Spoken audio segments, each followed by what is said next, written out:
पूरी तोहार लहंगा लखनऊ के। माना हमार बात सुबिया मन राखा मऊ के। माना हमार बात सुबिया मन राखा मऊ के। जाड़ा भर तोहर के करही शेर गहूं के।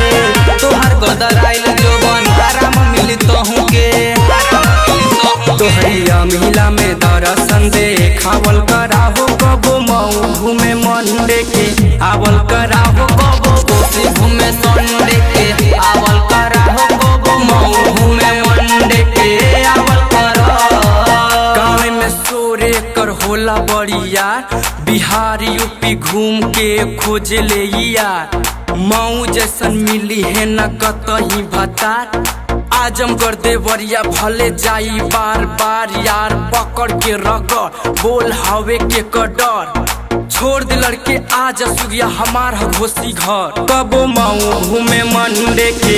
आवल कराहो कबो घोसी घूमे संडे के। आवल कराहो कबो मऊ घूमे मंडे के।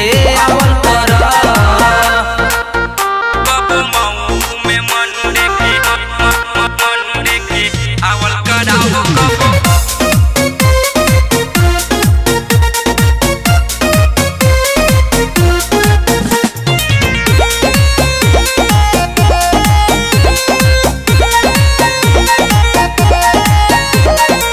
बलिया में गईलू खैलू कौन प्रोटीन हो। जो बना के साइज तोहार बढ़े हर दिन हो। जो बना के साइज तोहार बढ़े हर दिन हो। गाजीपुर रसड़ा घुमलू रहलू का मशीन हो। टेस्टी जवानी भइल परक नमकीन हो। करम छोटे लाल के चिखना खावल कराहो कबो मऊ घूमे मंडे के।